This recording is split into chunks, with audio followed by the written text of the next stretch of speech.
கண்ணியத்திற்கும் மிகுந்த மரியாதைக்கும் உரிய பெரியோர்களே, பாசத்திற்குரிய மூமின்களே, முஸ்லீம்களாக இருக்கக்கூடிய நாம் பொதுவாகவே நாம் சந்திக்கிற எல்லா விஷயங்களிலும் அல்லாஹுவின் அருளும் பரக்கத்தும் நிறைவாக வேண்டும் என்று விரும்புகிறோம்.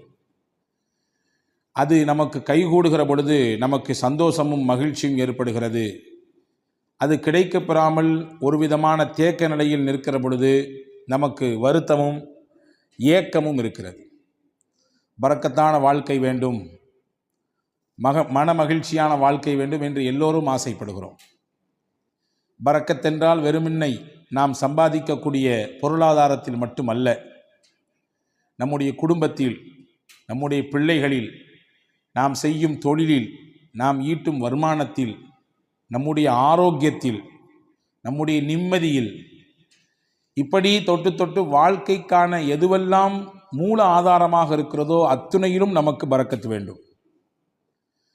இந்த பரக்கத்திற்கான வழியை குர்ஆனும் திருநபி ஸல்லல்லாஹு அலைஹி வஸல்லம் அன்னவர்களும் அற்புதமாக நமக்கு காண்பித்து தந்திருக்கிறார்கள். அல்லாஹ் அல் குர்ஆனிலே நபிகள் பெருமானார் ஸல்லல்லாஹு அலைஹி வஸல்லம் அன்னவர்களுடைய அந்த இஸ்ரா என்கின்ற பயணத்தை அறிமுகப்படுத்தும் பொழுதே சொன்னான், சுபஹானல்லதி அஸ்ரா பி அப்திஹி, இரவோடு இரவாக தன்னுடைய அடியாரை அல்லாஹ் அழைத்து சென்றான். மஸ்ஜிதுல் ஹராம் இலல் மஸ்ஜிதில் அக்ஸா, ஹரமிலிருந்து அக்ஸா பள்ளிவாசல் வரை, பாலஸ்தீனத்தில் இருக்கக்கூடிய பைத்துல் முகத்தஸ் வரை அழைத்து சென்றான். அவன் தூய்மையானவன் என்று சொல்லிவிட்டு பைத்துல் முகத்தஸிற்கு இருக்கக்கூடிய மிக முக்கியமான சிறப்பம்சத்தை அங்கே கோடிட்டு காட்டுகிறான். அல்லதி பாரக்னா ஹவுலா, பைத்துல் முகத்தஸ் என்கின்ற அந்த பள்ளிவாசல் எப்படிப்பட்டதென்றால் அதனை சுற்றியும் நாம் அல்லாஹ்வாகிய நாம் பரக்கத் செய்திருக்கிறோம். பரக்கத் பொருந்திய மண் அது என்று அல்லாஹ் அடையாளப்படுத்தினான். பெருமானார் ஸல்லல்லாஹு அலைஹி வஸல்லம் அன்னவர்களுக்கு அருளப்பட்ட அல் குர்ஆன், இதிலே 114 அத்தியாயங்கள் இருக்கிறது, 6200 சொச்சம் வசனங்கள் இருக்கிறது. எல்லாமே அருள் பொருந்திய வசனங்கள் தான், அதிலே மாற்று கருத்து இல்லை. எல்லாருமே அல்லாஹுவோடு பேசுவதற்கான வழிதான், அதிலே மாற்று கருத்து இல்லை. அவனுடைய கலாம் தான் அது, அவனுடைய பேச்சுத்தான்.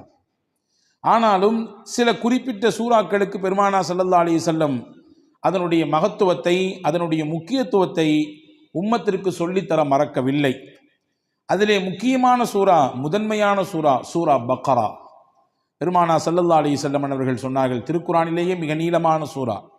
அந்த சூறாவை பற்றி அறிமுகப்படுத்தும் பொழுது சொன்னார்கள், இக்ரஊ சூரத்தல் பக்ரா, நீங்கள் சூரா பக்ரா ஓதுங்கள், வீட்டிலே சூரா பக்ரா ஓதுங்கள்.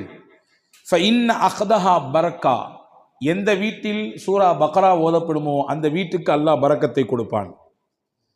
அதை எடுத்துக்கொண்டவர், சூரா பக்ராவை ஓதக்கூடியவர் பரக்கத்தான பெருவாழ்வு வாழ்வார். வ தர்குஹா ஹஸ்ரா, அதை ஓதாமல் விட்டு விடுபவர் உள்ளபடியே அதனுடைய அருளும் அதனுடைய மகத்துவமும் தெரிந்ததற்கு பிறகும் அதை தொடாமல் இருக்கக்கூடியவர், அதற்கு ஓதுவதற்கான என்ன முயற்சியையும் எடுக்காமல் இருக்கக்கூடியவர் உள்ளபடியே கை செய்தத்திற்குரியவர் தான் என்று பெருமானார் ஸல்லல்லாஹு அலைஹி வஸல்லம் அடையாளப்படுத்தினார்கள். இப்போ சூரா பக்ரா ஓதுங்கன்னு சொல்லி விடலை, அதை ஓதுறதுனால பரக்கத் கிடைக்கும் என்று பெருமானார் ஸல்லல்லாஹு அலைஹி வஸல்லம் சொல்வதின் வழியாக பரக்கத் நம் வாழ்க்கைக்கு எவ்வளவு முக்கியமானது என்பதை சொல்லித் தருகிறார்கள். எனவே தான் மக்காவிலிருந்து மதீனாவுக்கு ரசூலுல்லாஹ் வருகிறார்கள். ஹிஜ்ரத் என்ற பயணத்தின் ஊடாக மக்காவில் ஏகதேசம் வாழ்வின் 80% கழிந்து போனது. மிச்சம் இருக்கக்கூடிய 20% அந்த வாழ்க்கையினுடைய காலகட்டம் மதீனாவிலே அல்லாஹ் ஏற்பாடு செய்திருந்தான். ஹிஜ்ரத் என்ற பயணத்தின் வழியாக மதீனாவுக்கு வந்தார்கள். வந்த உடனே ஒரு துவா செய்தார்கள். மதீனா மண்ணுக்கு வந்தவுடன் ஒரு துவா செய்தார்கள். என்ன துவா கேட்டிருப்பார்கள் நினைக்கிறோம்? இங்கே எங்களுக்கு வாழ்வதற்கான இடத்தை கொடு, எங்களுக்கான அரசியல் சூழலை சரியாக்கி கொடு, எதிரிகளின் அச்சத்தை குறைத்து கொடு என்றெல்லாம் கேட்டார்களா? என்ன கேட்டார்கள்? ஹதீஸிலே வருகிறது, அல்லாஹும்ம ஜஅல் பில் மதீனத்தி லிஃபை மா ஜஅல்த பில் மக்கா மினல் பரக்கா. யா அல்லாஹ், உன்னுடைய ஆலயம் பைத்துல்லா இருக்கக்கூடிய மக்காவிற்கு எந்த பரக்கத்தை நீ கொடுத்திருக்கிறாயோ அதில் 2 பங்கை எனக்கு மதீனாவிலே கொடு என்று கேட்டார்கள். அங்கே இருக்கக்கூடிய பரக்கத்தில் 2 பங்கு இந்த மதீனாவுக்கு வேண்டும். பரக்கத்தோடு வாழுகிற வாழ்க்கையை எங்களுக்கு இங்கே ஏற்படுத்தித்தான் மக்காவில் தருவதை விட கூடுதலாக கொடு என்று பெருமானார் ஸல்லல்லாஹு அலைஹி வஸல்லம் கேட்டிருப்பதாக நாம் ஹதீஸிலே பார்க்கிறோம். எனவேதான் ஒவ்வொரு நாளும் ஒவ்வொரு தொழுகையிலும் அல்லாஹ்விடத்திலே நாம் தெரிந்தோ தெரியாமலோ கேட்டுக்கொண்டே இருக்கிறோம் பரக்கத்தை. நாம் உணர்ந்திருக்கிறோமா? அத்தஹியாத்தினுடைய இருப்பிலே நாம் கேட்கிறோம் பரக்கத்தை. அல்லாஹும்ம பாரிக் அலா முஹம்மத் வ அலா ஆலி முஹம்மத் கமா பாரக்த அலா இப்ராஹிம். இறைவா, முகமது நபியின் மீதும் அவர்களுடைய குடும்பத்தினர் மீதும் நீ பரக்கச் செய்வாயாக, இப்ராஹிம் நபிக்கும் அவருடைய குடும்பத்திற்கும் எப்படி பரக்கச் செய்யதாயோ அதே போன்று என்று அல்லாஹ்விடத்திலே நபிகளை முன்வைத்து நாம் கேட்கிறோம். அவர்களுக்கு செய் என்றால் அதன் வழியாக எங்களுக்கும் கொடு என்ற அர்த்தம். இப்போ பரக்கத் என்பது வாழ்க்கையிலே தவிர்க்க முடியாத ஒன்று. பரக்கத்தான வாழ்க்கையை தான் நாம் எல்லோருமே ஆசைப்படுகிறோம். அந்த பரக்கத் நம்முடைய வாழ்க்கையில், நம்முடைய நிம்மதியில், நம்முடைய ஆரோக்கியத்தில், நம்முடைய தொழிலில், நாம் கை வைக்கக்கூடிய காரியங்களில் நிறைவாக கிடைக்கப் பெறும் பட்சத்திலே மன நிறைவான ஒரு வாழ்க்கையை நாம் அனுபவிப்பதாக நாம் உணரலாம். அதை பெறுவதற்கான வழிகள் என்ன என்பதை குறித்துத்தான் நாம் இங்கே பார்க்க போகிறோம் இந்த ஜும்மாவினுடைய உரையின் ஊடாக. அனஸ் இப்னு மாலிக் ரலியல்லாஹு அன்ஹு சஹாபாக்கள் ரொம்ப முக்கியமான சஹாபி. நபிகள் ஸல்லல்லாஹு அலைஹி வஸல்லம் அவர்களோடு சிறு வயதிலேயே அந்த தொடர்பை ஏற்படுத்தி கொண்ட உன்னதமான தோழர்களிலே ஒருவர்.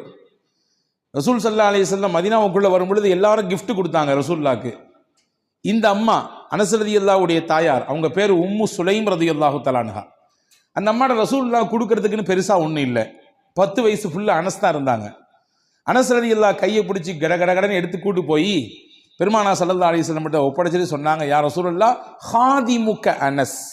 எல்லாரும் கிஃப்ட் கொடுக்குறாங்க, என்கிட்ட கொடுக்கறதுக்கு இல்லை, என் புள்ள தான் இருக்காரு, இவரை கொடுத்துட்டேன் உங்களுக்கு. இவரை கொடுத்துட்டோம்னா என்ன பொருள்? இவர்தான் உங்களுக்கான ஊழியர், பணியாளர், நீங்கள் இடும் கட்டளையை செய்யக்கூடியவர். இவரை நீங்கள் வைத்து பயன்படுத்திக் கொள்ளுங்கள். உங்களுக்கு பல விதங்களிலே இவர் பயன்பாட்டை கொடுப்பார். உங்களுடைய காரியங்களிலே இவரை வைத்து நீங்கள் வேலை வாங்கி கொள்ளுங்கள் என்று சொல்லிட்டு சொன்னாங்க. என் பிள்ளைய கொடுத்துட்டு நான் உங்கள்ட்ட எதிர்பார்க்கிறது வேற ஒன்றும் இல்லை, அவருக்கு நீ துவா செய்யணும், நீங்க அவருக்காக வேண்டி துவா செய்ய வேண்டும். நான் கடந்த வார ஜும்மாவிலேயே சொன்னேன் இல்லையா, ஒருவர் துவா செய்யுங்கள் என்று சொல்லிவிட்டால் உடனடியாக நாம் என்ன செய்ய வேண்டும்? பாரக்கல்லா என்று துவா செய்து விட வேண்டும். பாரக்கல்லா என்று முதல் கட்டமாக துவா செய்து விட வேண்டும். அதற்கு பிறகு அவரை குறித்து ஞாபகம் வந்தால், அவர் எது குறித்து உண்டான துவாவை நம்மிடத்திலே முன்மொழிந்தார், எந்த சிக்கலுக்காக வேண்டி கேட்டிருக்காரு, எந்த பிரச்சனைக்காக வேண்டி கேட்டிருக்காரு என்று தனிப்பட்ட முறையில் நமக்கு நினைவு இருந்தால் அதை சொல்லி அல்லாஹ்விடத்தில் கேட்பது, இது மிக உயர்ந்த பண்புகளில் ஒன்று. அதனால் கிடைக்கக்கூடிய பலன் என்ன என்பதை கடந்த வார ஜும்மாவிலே நான் உங்களுக்கு ஞாபகப்படுத்தியிருக்கிறேன். இப்போ ஹஸரத் ரசூலுல்லாஹி ஸல்லல்லாஹு அலைஹி வஸல்லம் இடத்திலே உம்மு சுலைம் ரலியல்லாஹு தஆலா அன்ஹா தன்னுடைய பிள்ளையை ஒப்படைத்து விட்டு சொன்னார்கள், உதுஉ, இவருக்கு துவா செய்யுங்கள், அவ்வளவுதான், இவருக்கு நீங்கள் துவா செய்யுங்கள், அது மட்டும் போதும், வேற எதுவும் எனக்கு எதிர்பார்ப்பு இல்லை. உடனே ரசூலுல்லாஹ் துவா செஞ்சாங்க, அனஸ் ரலியல்லாஹு துவா செஞ்சாங்க. என்ன செஞ்சிருப்பாங்க? யா அல்லாஹ் நல்ல நீல ஆயிலை கொடு, அல்லது நிறைய இவருக்கு என்றெல்லாம் கேட்பதற்கு முன்னால் பெருமானார் செய்த துவா, அல்லாஹும்ம பாரிக் ஃபி உம்ரி, யா அல்லாஹ் இவர் ஆயிலே நீ பரக்கச் செய்வாயாக, நீண்ட ஆயிலை கொடுப்பாயாகன்னு கேட்கல, இவர் ஆயில்ல நீ பரக்கச் செய்வாயாக. அல்லாஹும்ம பாரிக் ஃபி அவுலாதி, இவருக்கு நீ கொடுக்கக்கூடிய குழந்தை செல்வங்களிலே பரக்கச் செய்வாயாக. அடுத்து சொன்னாங்க, அல்லாஹும்ம பாரிக் லஹு ஃபீமா அதைத லஹு, இவருக்கு நீ என்னெல்லாம் கொடுக்கணும்னு நினைச்சிருக்கியோ எல்லாத்தையும் பரக்கத் செஞ்சிரு. இவர் ஆயில்ல பரக்கத் செஞ்சிரு, இவருடைய குழந்தை குட்டிகளில் பரக்கத் செஞ்சிரு, நீ என்னெல்லாம் இவருக்கு கொடுக்கணும்னு நினைச்சிருக்கியோ எல்லாத்திலும் நீ பரக்கத் செய்துவிடு என்று பெருமானார் ஸல்லல்லாஹு அலைஹி வஸல்லம் அவர்கள் துஆ செய்ததாக நாம் ஹதீஸில் பார்க்குறோம். நிறைய குடுன்னு கேட்கல, நீண்ட ஆயில நிறைய வயசு வாழணும் அப்படி கொடுன்னு ரசூலுல்லாஹ் கேட்கல, நீ கொடுப்பதில் நிறைந்த பரக்கத்தை கொடு என்று கேட்பதிலிருந்து நமக்கு புரிகிறது, வாழ்க்கையிலே நிறைய என்பதை விட பரக்கத்தான் முக்கியம். அதிகம் எண்ணிக்கை என்பதை விட குறைவாக இருந்தாலும் அதன் மூலம் கிடைக்கக்கூடிய பலன் பரக்கத்தாக இருக்க வேண்டும் என்பதுதான் முக்கியம் என்று நாம் இதிலிருந்து புரிந்து கொள்கிறோம். அந்த பரக்கத்தான வாழ்க்கையை பெறுவதற்கு ஒரு 8 அம்ச திட்டத்தை நான் இன்றைக்கு உங்களுக்கு நான் சொல்ல போகிறேன். 8 விதமான விஷயங்களை நாம் பின்பற்றுகிற பொழுது அல்லாஹுவின் பரக்கத்தை நம்மால் முழுமையாக அடைந்து கொள்ள முடியும். நம்பர் 1, முதலில் பரக்கத்தை பெறுவதற்கு நாம் என்ன முயற்சியை மேற்கொள்வது? 1, ரசூலுல்லாஹ் சொன்னாங்க, உங்களில் யார் வயசுல பெரியவங்களோ அவங்களில் நீங்க மரியாதை கொடுப்பதிலிருந்து, உங்கள் காரியங்கள் அனைத்திலும் அவர்களை முன்னிலைப்படுத்துவதிலிருந்து அல்லாஹ் உங்களுக்கு பரக்கத்தை தருவான். வாப்பாக்கு வயசாயிடுச்சு, வீட்டில் மூத்தவங்க தான், இருந்தாலும் இந்த விஷயங்கள்லாம் அவங்களுக்கு அந்த அளவுக்கு பிடிபடாது.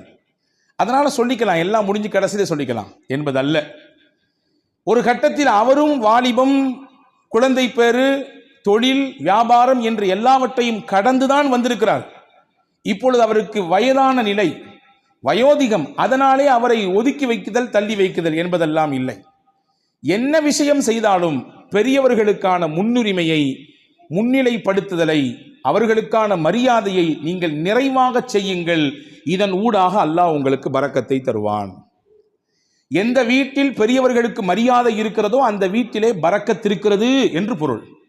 எந்த வீட்டில் பெரியவர்கள் உதாசீனம் செய்யப்படுகிறார்களோ, வயதிலே மூத்தவர்கள் வேண்டா வெறுப்பாலோ அவர்கள் பராமரிக்கப்படுகிறார்களோ, அவர்களின் பேச்சுக்கும் அவர்களுடைய ஆலோசனைக்கும் முன்னுரிமை கொடுக்கப்படாமல் தள்ளி வைக்கப்படுகிறார்களோ, புரிந்து கொள்ளுங்கள், அங்கே பரக்கத் எடுபடுகிறது என்று பொருள். பெருமானா ஸல்லல்லாஹு அலைஹி வஸல்லம் அவர்களுக்கு ஒரு நாள் ஒரு அன்பளிப்பு வந்தது. ஒரு கிண்ணம் நிறைய பால். ரசூலுல்லாஹ் பொதுவாகவே தனக்கு கிஃப்ட் வந்துச்சுன்னா தான் பயன்படுத்துவாங்க. சில நேரங்களில் பக்கத்தில் இருக்கிறவங்களுக்கு கொடுத்து அதை பயன்படுத்த துவங்குவாங்க. அன்னைக்கு பால் வந்திருக்கு. தபரானி ஷரீஃபில் இந்த ஹதீஸ் வருகிறது. ரசூலுல்லாஹ் உட்கார்ந்துருக்காங்க. அந்த சைடில் பார்த்தீங்கன்னா சையதுனா அபூபக்கர் ரலியல்லாஹு அன்ஹு, சையதுனா உமர் ரலியல்லாஹு அன்ஹு, மூத்த சஹாபாக்கள், இஸ்லாத்தில் மிகப்பெரிய பங்களிப்பு ஆற்றியவர்கள், நபியோடு தங்கள் வாழ்க்கை முழுவதையும் அர்ப்பணித்த ஒரு உன்னதமான சஹாபாக்கள் 2 பேர் இருக்கிறாங்க. மதீனாவில் நடந்த நிகழ்ச்சி இது. இந்த பால் கிண்ணம் வந்த உடனே ஸல்லல்லாஹு அலைஹி வஸல்லம் இந்த பக்கத்தில் இருந்த சையதுனா அபூ உபைதா ரலியல்லாஹு அன்ஹு என்ற ஒரு சஹாபி, அவங்க கையில் கொடுத்தாங்க. குடிங்க அபூ உபைதான்னு சொன்னாங்க. அபூ உபைதா ரலியல்லாஹு அன்ஹு கையில் பாலை வாங்கிட்டு ரசூலுல்லாஹையும் பார்க்குறாங்க, பக்கத்தில் இருக்கக்கூடிய அபூபக்கர் நாயகத்தையும் பார்க்குறாங்க, உமர் நாயகத்தையும் பார்க்குறாங்க. என்னடா இது, நபிக்கு ரொம்ப நெருக்கமானவங்க 2 பேரும் அங்கே இருக்க, நமக்கு ரசூலுல்லாஹ் கொடுக்குறாங்களே என்பதுதான் அவர்களின் பார்வையின் பொருள். பார்த்துட்டு ரசூலுல்லாஹ்ட்ட சொன்னாங்க, யா ரசூலல்லாஹ் அன்த அவுலா பிஹி மின்னி, இந்த பாலை முதலாக அருந்துவதற்கு என்னை விட நீங்கள் தான் தகுதியானவர்கள்.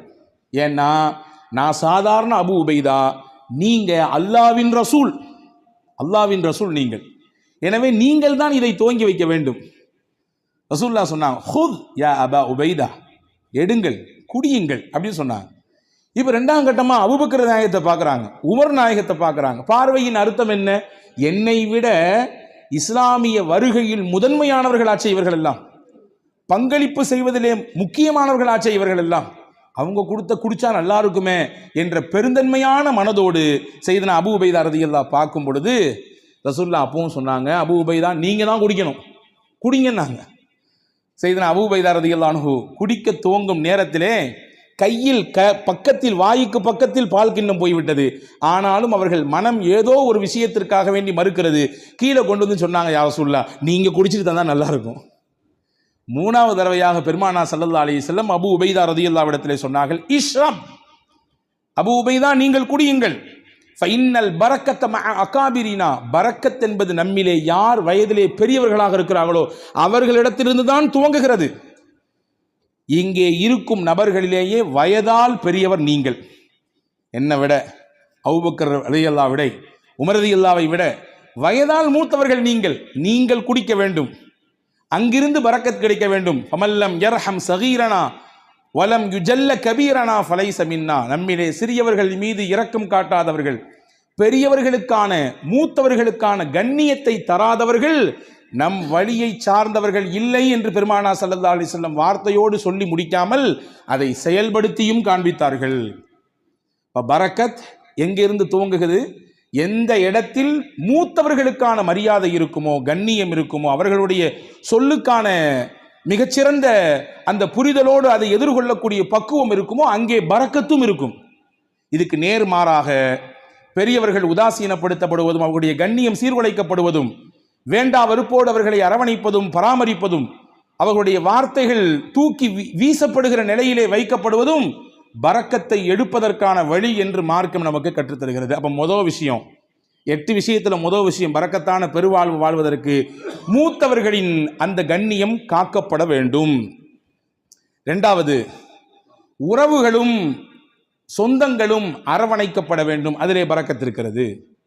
உறவுகளையும் சொந்தங்களையும் அரவணைத்து வாழ்தல் தான் நமக்கு இஸ்லாம் காட்டி தந்திருக்கிற அற்புத வழி.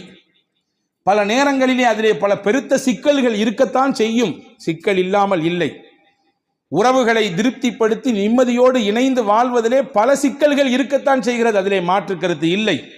ஆனாலும் அந்த சிக்கலையும் எதிர்கொண்டு விவகாரங்கள் ஏற்படுகிற பொழுது அதையும் மிகச்சரியாக கையாண்டு உறவை தன் கையிலிருந்து நழுவ விடாமல் பாதுகாத்து யார் இணைத்துக் கொள்கிறாரோ பெருமானார் சொன்னார்கள், பரக்கத்தான வாழ்க்கை அல்லாஹ் அவருக்கு கொடுப்பான்.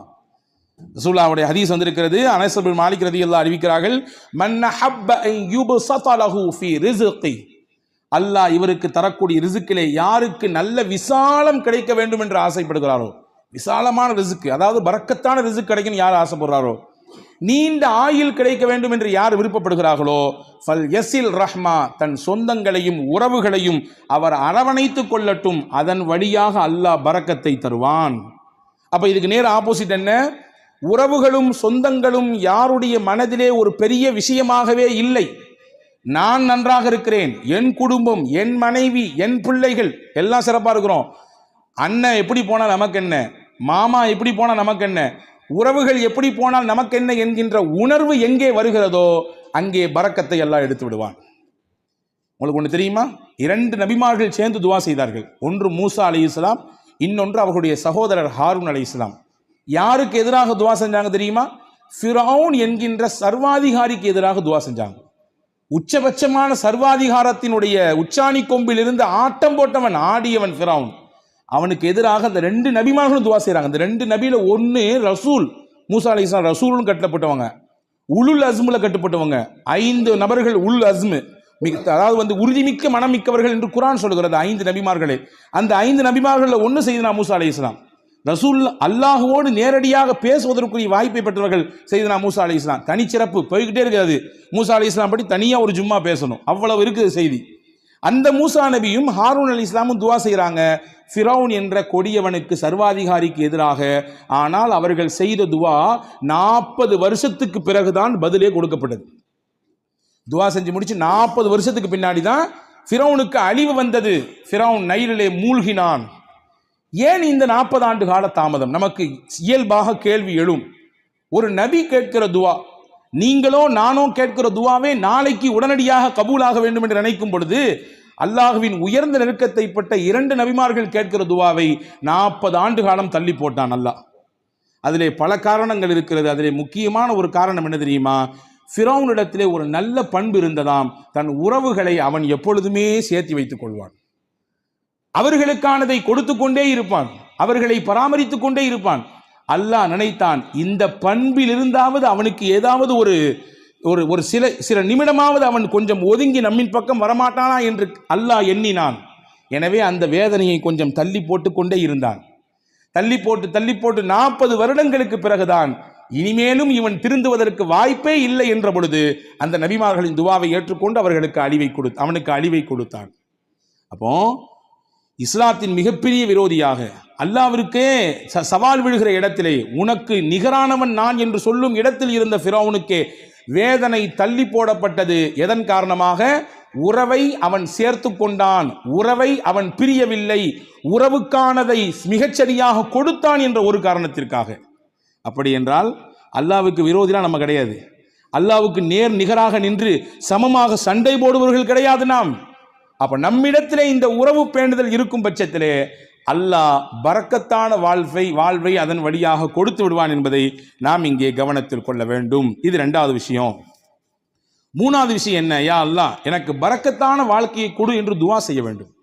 துவா என்பது முக்கியமானது. அதை கொடு, இதை கொடு என்று, அவ்வளவு கொடு இவ்வளவு கொடு என்பதை விட, யா அல்லாஹ் நீ எதை கொடுத்தாலும் பரக்கத்தாக கொடு, இப்படி கேட்டு பழக வேண்டும். இவ்வளவு அளவு வேண்டும், இவ்வளவு கணம் வேண்டும், இவ்வளவு எண்ணிக்கை வேண்டும் என்றெல்லாம் கேட்பதை விட, இறைவா எனக்கானது நீ முடிவு செய்யப்பட்டதை தான் தருகிறாய், தருவதிலே பரக்கத் செய், பரக்கத்தானதை கொடு என்று கேட்க வேண்டும். அந்த துவாவை நமக்கு பெருமானார் ஸல்லல்லாஹு அலைஹி வஸல்லம் கற்றுத் தருகிறார்கள். அது அற்புதமான வரலாற்று செய்தி ஒன்று இருக்கிறது. உம்மு சுலைம் ரலியல்லாஹு தஆலா அன்ஹா, அபூ தல்ஹா ரலியல்லாஹு தஆலா அன்ஹு, இவர்கள் இருவரும் தம்பதிகள், கணவன் மனைவி. வெளியூருக்கு போன அபூ தல்ஹா வீடு திரும்பும் நேரத்திலே இவருக்கு பிறந்த பிள்ளை இறந்து போனது நீண்ட பெரிய சம்பவம், சுருக்கமாக சொல்கிறேன். ஆனால் கணவன் வந்தவுடன் இந்த துக்க செய்தியை தன் மனைவி தன் கணவரிடத்திலே சொல்லாமல் அந்த கணவனை திருப்திப்படுத்தினாள், நல்ல உணவு கொடுத்தால், சமைத்து கொடுத்தால், நன்றாக அவருக்கு பரிமாறினாள். இரவிலே அந்த கணவனின் திருப்தியோடு அவரை மிக சந்தோஷப்படுத்தினார் அந்த பெண்மணி. மகிழ்ச்சியாக அவர்களுக்கு அந்த இரவு தாம்பத்தியத்திலே கழிந்தது. அந்த நிலை முடிந்ததற்கு பிறகு அபூ தல்ஹா ரலியல்லாஹு இடத்திலே உம்மு சலமா ரலியல்லாஹு சொன்னாங்க, உங்களிடத்திலே யாராவது ஒருவர் ஒரு அமானிதம் கொடுத்து வைத்தார், கொடுத்தவர் வந்து திரும்பி கேட்டார்னா நீங்க கொடுப்பீங்களா மாட்டீங்களான்னு கேட்டாங்க. அபூ தல்ஹா சொன்னார், எப்படி கொடுக்காம இருக்க முடியும், கொடுத்தவர் கேட்டா திருப்பி கொடுக்கத்தானே செய்யணும். அவங்க சொன்னாங்க, அல்லாஹ் நமக்கு பிள்ளையை கொடுத்தான், அவனே எடுத்துக்கிட்டான். என்ன நிலை! இப்படி நான் வந்த உடனே இந்த செய்தியை சொல்லாம இப்படி நான் இப்பொழுது நான் அசுத்தமாக இருக்கும் நிலையை எப்படி சொல்றியே, நாளை கால் நபி இடத்திலே நான் போவேன், இந்த செய்தியை சொல்லுவேன், என்ன ஏதென்று கேட்பேன் என்று ஹஸரத் அபூ தல்ஹா ரலியல்லாஹு அன்ஹு சொன்ன பொழுது மறுநாள் காலை விடிந்தது, நபி இடத்திலே போனார்கள், செய்தியை சொன்னார்கள். ரசூலுல்லாஹ் அங்கே ஒரு அழகான துவாவை செய்தார்கள். நேற்றிரவு நீங்கள் இருவரும் ஒன்று கூடினீர்கள், தாம்பத்திய உறவை வைத்துக் கொண்டீர்கள். அல்லாஹும்ம பாரிக் லஹுமா லகுமா ஃபீ காபிரி லைலத்திகுமா. நேற்றிரவு நீங்கள் கூடிய கூடுதலிலே அல்லாஹ் பரக்கத் செய்வானாக, உங்களுக்கு மிகச்சிறந்த பகரத்தை தருவானாக. எந்த பொறுமையோடும் எந்த அல்லாஹ்வின் நம்பிக்கையோடும் உங்கள் மனைவி அப்படியான ஒரு நிலையை மேற்கொண்டார்களோ அதற்கு பகரமாக அல்லாஹ் உங்களுக்கு பரக்கத் செய்வான், சிறந்த சந்ததியை தருவான் என்று துவா செய்தார்கள். வரலாற்றிலே வருகிறது, அங்கே இருந்து பிறந்த பிள்ளை வாழ்வாங்கு வாழ்ந்தார்கள், செழிப்பாக வாழ்ந்தார்கள். கல்வி, பொருளாதாரம், வாழ்க்கையின் மேல்தட்டில் இருக்கும் விதத்திலே, எல்லோரும் பார்த்து போற்றும் விதத்திலே அந்த பிள்ளைகளின் வாழ்க்கை எல்லாம் இருந்தது. இதற்கு மூல முக்கிய காரணம் நாயகத்தினுடைய துவா. இப்போ துவா செய்யணும், யா அல்லாஹ் நீ கொடுப்பதிலே எங்களுக்கு பரக்கத் செய்வாயாக, என்ன கொடுத்தாலும் பரக்கத்தாக கொடுப்பாயாக என்று துவா செய்ய வேண்டும். இது பரக்கத்தான வாழ்க்கைக்கான மூணாவது அம்சம். நாலாவது அம்சம் என்ன, நம்மிடத்தில் எது இருக்கிறதோ அதை பகிர்ந்து கொள்ள வேண்டும். பகிர்தலிலே பரக்கத் இருக்கிறது. தனக்கும் மட்டும்தான் தன் குடும்பத்துக்கு மட்டும்தான் என்கின்ற குறுகிய மனப்பான்மையிலிருந்து வெளியே வர வேண்டும். எது இருந்தாலும் அதை பகிர்கிற அந்த பக்குவம் எந்த நபரிடத்திலே வருகிறதோ அல்லாஹ் தானாக பரக்கத்தை தருவான். ரசூலுல்லாஹி ஸல்லல்லாஹு அலைஹி வஸல்லம் உடைய ஹதீஸ் வந்திருக்கிறது, தஆமுல் வாஹிதி யக்ஃபிஸ் இஸ்னைன் வ தஆமுல் இஸ்னைனி யக்ஃபில் அர்பஅ. இரண்டு நபருக்கான உணவு தான், ஆனால் 3 பேர் வந்துட்டாங்க, ஐயோ 2 பேர் தானே சாப்பாடு இருக்குது, 3வது நபர் வந்துட்டாரே என்று யோசிக்க வேண்டாம், விரிச்சு வைங்க, அவரையும் சேர்த்துங்க. அல்லாஹ்வின் ரசூல் சொன்னாங்க, 2 பேருக்கான உணவாக இருந்தாலும் நீங்கள் பகிர வேண்டும் என்ற சிந்தனைக்கு வந்துவிட்டால் அதை 3 போதுமானதாக அல்லாஹ் ஆக்கிவிடுவான். 3 பேருக்கான உணவு தான், ஆனா 5 பேர் இருக்கிறாங்க, 2 பேரை தள்ளி விடாதீங்க, இது பத்தாது, நமக்கே பத்தாது, யானை பசிக்கு சோள புரியா அப்படின்னு கேட்ட மாதிரிலாம் நம்ம கதை பேச வேண்டாம், சேர்த்திக்குங்க.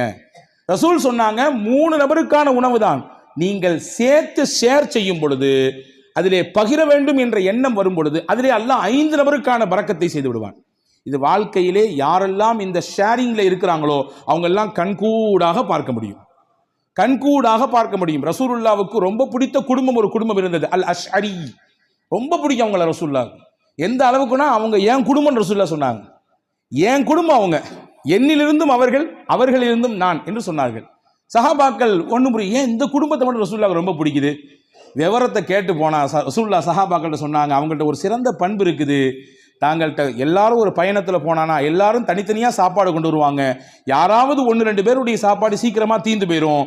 நீண்ட தூர பயணம் என்பதினாலே அவர்களை அப்படியே கழட்டி விட்டுற மாட்டாங்க, நீங்கள் கொண்டு வந்து காலியாக போச்சா அப்படித்தான் போச்சு, இப்போ இன்னும் ரொம்ப தூரம் இருக்குது, இன்னும் 500 கிலோமீட்டர் போனோம் அப்படித்தான் என்று விட்டு விட மாட்டார்கள். சாப்பாடு இல்லாதவர்களையும் சேர்த்து ஒரே இடத்தில் உட்கார வைத்து ஒரு பெரிய துணியை எடுத்து கொண்டு வந்த மொத்த சாப்பாடையும் அதிலே கொட்டி கலந்து இருப்பவர்களுக்கெல்லாம் பகிர்ந்து கொடுப்பார்கள். இந்த பகிர்தல் என் பண்பு, என்னுடைய குணம், அது அவங்கள்ட்ட இருக்கிறதுனால அவங்க எங்க குடும்பம் நாங்கள் ரசூல் ஸல்லல்லாஹு அலைஹி வஸல்லம். பகிர்தல் இது பரக்கத்திற்கான பெரிய வழி. நம்மிலே எது இருக்கிறதோ அதை பகிர்ந்து கொள்வது. குடிப்பதற்கு இவ்வளவுதான் நீர், அதை பகிர்ந்து கொள்வது. உணவு இவ்வளவுதான் இந்த இடத்திற்கான விஷயம், பகிர்ந்து கொள்வது. எனக்கு மட்டும் வேணும், என் குடும்பத்துக்கு மட்டும் வேணும் என்று முன் தயாரிப்பு செய்து முன்னால் எடுத்து வைப்பதை விட இருப்பதை கொண்டு பகிர்வதனால் அல்லாஹ் பரக்கத்தை தருவான். இது 4வது வழி. 5வது பரக்கத்துக்கான முக்கியமான வழி, இன்னைக்கு நம்மள பல பேர் மறந்துவிட்ட விஷயம், சாப்பிடும் பொழுது எல்லாரும் சேர்ந்து உட்கார்ந்து சாப்பிடுங்க நாங்கள் சொல்லலாம். எல்லாரும் சேர்ந்து உட்கார்ந்து சாப்பிடுங்க, தனித்தனியாக சாப்பிடாதீங்க. ஆனால் இன்னைக்கு காலப்போக்கில் வேக உலகத்தில் இருக்கிறோம் நாம், அதனாலே பல விஷயங்களை இழந்து விட்டோம். ஆனால் நம் முன்னோர்கள், நம்முடைய தாய் தகப்பன், நம் தாதி எல்லாம் நம்முடைய வீடுகளிலே சேர்ந்து தான் உட்கார்ந்து சாப்பிடுகிற வழக்கத்தை சொல்லி தந்திருக்கிறார்கள். இன்னைக்கு வரைய சில ஊர்களிலே கலன் சாப்பாடு என்று ஒன்று இருக்கிறது. ஒரே பிளேட்ல உட்கார்ந்து மொத்தமாக சாப்பிட்றது, ஒரே பிளேட்ல உட்கார்ந்து 4 பேர் 5 பேர், இதுவெல்லாம் நிகழ்ச்சிகளுக்கு என்பதை தாண்டி சாதாரணமாக இயல்பாக அன்றாட சாப்பாடு அப்படி சாப்பிடுகிற பழக்கம் இன்னைக்கும் சில ஊர்களிலே இருக்கிறது. ஆனால் கால ஓட்டத்தில் அதெல்லாம் நம்ம விட்டுட்டோம். ஒரே வீட்டில் இருக்கிறோம், 5 பேர் தான் இருக்கிறோம், 5 பேரும் 5 டயத்தில் சாப்பிட்றோம். சஹாபாக்கள் வந்து ரசூலுல்லாஹ்ட்ட ஒரு நாள் சொன்னாங்க, யா ரசூலல்லாஹ் இன்னா நாக்குலு வலா நஷ்பஉ, நிறைய சாப்பிட்றோம், வயிறே நிறைய மாட்டேங்குது, என்ன செய்யறதுன்னு கேட்டாங்க. சஹாபாக்கள் ரசூலுல்லாஹ் கேட்டாங்க, அன்தும் தாக்குலூன ததஃபர்ரகூன், எல்லாருமே தனித்தனியாக சாப்பிட்ற மாதிரி தெரியுது, ஆமாவான்னு கேட்டாங்க. எல்லாரும் வீட்டில் சேர்ந்து சாப்பிட்றீங்களா, தனித்தனியாக சாப்பிட்றீங்களா? இல்லை, தனித்தனியாக சாப்பிட்றோம். ரசூல் சொன்னாங்க, இஜ்மாஉ அலா துஆமிக்கும் வதுகுரு ஸ்மல்லாஹி அலைஹி யுபாரக லக்கும் ஃபீஹா. 2 விஷயத்தை செய்யுங்க சாப்பிடும் பொழுது. எல்லாரும் சேர்ந்து சாப்பிடுங்க, முடிந்த அளவுக்கு சேர்ந்து சாப்பிடுங்கள். சேர்ந்து சாப்பிடுவதற்கு ஒரு நாளில் ஒரு வக்து தான் முடியும், இந்த நேரத்தில் மட்டும்தான் எங்களால் சேர்ந்து சாப்பிட இயலும். காலை அல்லது இரவு அல்லது மதியம், அந்த ஒரு நேரத்தில் எல்லாரும் சேர்ந்து உட்காருங்கள். குடும்பத்தோடு சேர்ந்து உட்கார்ந்துட்டு சாப்பிட்றதுக்கு முன்னாடி பிஸ்மில்லா என்று சொல்லுங்கள். நீங்க கைதொட்டு கேளுங்க, நானும் என் நெஞ்சத்தில் கைதொட்டு கேட்கிறேன். அன்பர்களே, எத்தனை குடும்பத்திலே எல்லாரும் சேர்ந்து உட்கார்ந்து பிஸ்மில்லாஹிர் ரஹ்மானிர் ரஹீம் என்று சத்தம் போட்டு சொல்லி நாம் அந்த சாப்பாட்டிலே கையெடுத்து வைக்கிறோம். மலேசியா போன்ற பெருநகரங்களிலே அல்லாஹ் பரக்கத்தை கொட்டுகிறான், அது தனிப்பட்ட விஷயம். நான் அங்கே இருக்கக்கூடிய ஒரு சிறப்பு அம்சத்தை சொல்லுகிறேன்.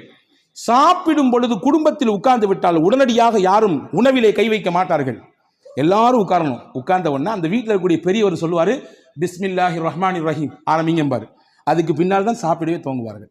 எனக்கு என்னவோ தெரியவில்லை, அந்த வார்த்தையை அவர்கள் முழுவதுமாக பின்பற்றுவதானோ என்னவோ அல்லாஹ் பரக்கத்தை கொட்டென்று கொட்டுகிறார், பல ரூமுகளில் தர்றான். எனவே உணவின் சமயத்திலே நாம் சேர்ந்து சாப்பிடுவது பரக்கத்திற்கான முக்கியமான வழி. இது 5வது விஷயம். 6வது விஷயம் என்ன? ரசூலுல்லாஹ் சொன்னாங்க, உங்க வீட்டுக்குள்ள போகும்போது சலாம் சொல்லிட்டு போங்க, சலாம் சொல்லிட்டு வெளியே வாங்க, இது பரக்கத்தை உங்க வீட்டுக்கு தரும் நாங்க ரசூலுல்லாஹ். ஹஸரத் ரசூலுல்லாஹ் சொன்னாங்க, 3 விஷயம் அல்லாஹ்வுடைய பொறுப்பு, அல்லாஹ்வுடைய கண்ட்ரோல்ல வந்துருது. அதிலே 1, மன் தஹல பைத்தஹு வஸல்லம ஃபஹுவ லாமினுன் அலல்லாஹ், யார் வீட்டுக்கு நுழையும் பொழுது சலாம் சொல்லிட்டு போறாரோ அவர் அல்லாஹ்வுடைய கஸ்டடியில் வந்துடுறாரு, அல்லாஹ்வுடைய நேரடி பார்வையில் வந்துடுறாரு, அவருக்கானதை அல்லாஹ் கொடுத்து விடுவான். ஹதீஸ்ல இப்படி ஒரு வார்த்தை வருது, இன் ஆஷ ருஸிக வ குஃபிய, அவர் வாழ்ந்தால் மனநிறைவான வாழ்க்கையை வாழ்வார். வ இன் மாத்த அதுஹலஹுல் ஜன்னா, இதை அப்படி கண்டினியூவா ஃபாலோ பண்ணாருன்னு சொன்னா 3 விஷயம் சொன்னாங்க. அந்த 3ல 1 தான் நான் சொல்லியிருக்கேன், 2 தேவைப்படுறவங்க தனியாக வந்து கேளுங்க. அந்த 3ல் 3 விஷயத்தை யார் பின்பற்றுகிறாரோ வாழ்ந்தால் போதுமான வாழ்க்கையை அல்லாஹ் அவருக்கு தருவான். 2வது, அவர் மௌத்தாகி விட்டால் அல்லாஹ் நேரடியாக சொர்க்கத்தை கொடுப்பான். அதுல 1 தான் வீட்டுக்கு போகும்போது சலாம் சொல்லிட்டு போறது. உங்க வீட்டுக்கு அல்லாஹ் பரக்கத்தை தருவான், பரக்கத்தான வாழ்க்கையை உங்களால் வாழ முடியும் என்பதை ரசூலுல்லாஹ் சொன்னார்கள். இது 6வது விஷயம். 7வது விஷயம் என்ன? அல்லாஹ் எதை நமக்கு அளந்திருக்கிறானோ அல்ஹம்துலில்லாஹ், போதும் என்ற மனமே பொன் செய்யும் மருந்து நான் தமிழ்ல இல்லையா, இன்னைக்கு அதுதான் நம்மள்ட்ட இல்லை. இருக்கு, வேணும் வேணும் வேணும். எப்போ வரையும் வேணும்? மௌத்தை சந்திக்கிற வரையும், இஸ்ராயிலை பார்க்கிற வரையும் வேணும், அந்த நிமிஷம் வரையும் வேணும். அன்பர்களே, எது கிடைக்கிறதோ அது குறைவோ அதிகமோ அல்ஹம்துலில்லாஹ் என்று சொல்ல பழக வேண்டும். அப்படியான பழக்கம் இருக்கிறது. நீங்கள் சொல்லும் வார்த்தை அது அல்லாஹ்விற்கு பிடித்து போனால் அல்லாஹ் அதிலே பரக்கத் செய்து விடுவான். எப்படிங்க இருக்கிறீங்க? நீ யார்ட்டையா கேளுங்க, என்னத்தை போகுது, மூட்டி வலி, முதுகு வலி, அங்கிட்டு வலி, இங்கிட்டு வலி, மருத்துவ செலவு, அப்படி இப்படி ஒரு பெரிய லிஸ்ட். நல்லா இருக்கிறன்றதுக்கு நிறைய பாயிண்ட்ஸ் இருக்கும், அதை நம்மள பல பேர் சொல்றதே இல்லை. ஆனா அல்லாஹ்வின் ரசூல் சொன்னாங்க, உங்களுக்கு அல்லாஹ் என்ன கொடுத்திருக்கானோ அதுல எது நலவு இருக்கிறதோ அதை நீங்கள் சொல்லி பழகுங்கள், அல்ஹம்துலில்லாஹ் என்று சொல்லுங்கள், அல்லாஹ் பரக்கத்தை தருவான். அப்ப போதும் என்கின்ற மனம், இது பரக்கத்தை பெற்று தருவதற்கான 7வது வழி. 8வது முக்கியமான வழி, பயபக்தி மிக்க வாழ்க்கையை நாம் வாழ்வதற்கு பழகி கொள்ள வேண்டும். தக்குவா மிக்க வாழ்க்கையை நம்முடைய தொழிலில், நாம் சந்திக்கும் நபர்களில், நாம் பேசும் பேச்சில், நாம் பார்க்கும் பார்வையில், நாம் நடக்கும் நடையில், உடையில், பாவனையில், அனைத்திலும் அல்லாஹ் ஒருத்தர் நம்மளை பார்த்துக்கிட்டு இருக்கான்னு சிந்தனையில் வாழணும். அந்த சிந்தனை நம்மள பல பேருக்கு பல சமயங்களில் போறதுனால தான் பாவத்தில் போய் விழுந்துடுறோம். ரசூல் சொன்னாங்க, யாருக்கு இந்த தக்குவா மிக்க வாழ்க்கையை வாழ வேண்டும் என்ற பிரியம் வந்து விடுகிறதோ, பரக்காத்தின் மின சமாய் வல்லர், வான பூமியில் என்ன பரக்கத்து இருக்கோ எல்லாத்தையும் எல்லாம் கொண்டு வந்து கொட்டிடுவான்.